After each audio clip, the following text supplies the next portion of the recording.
Hello, আসসালামু আলাইকুম। কেমন আছেন সবাই? আশা করি অনেক ভালো আছেন।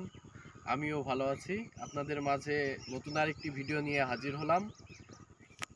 এই যে দেখতে পাচ্ছেন, এটা মাল্টা বাগান। এই যে মাল্টা বাগানে ফুল এসছে। এখন থেকে ফুল কলি আসা শুরু। এই যে দেখতে পাচ্ছেন কি পরিমাণ ফুল কলি। বাগান পরিদর্শন করতে আসলাম সকাল সকাল। দেখুন, গাছে পাতা নাই, শুধু কলি। দেখতে পাচ্ছেন, শুধু কলি।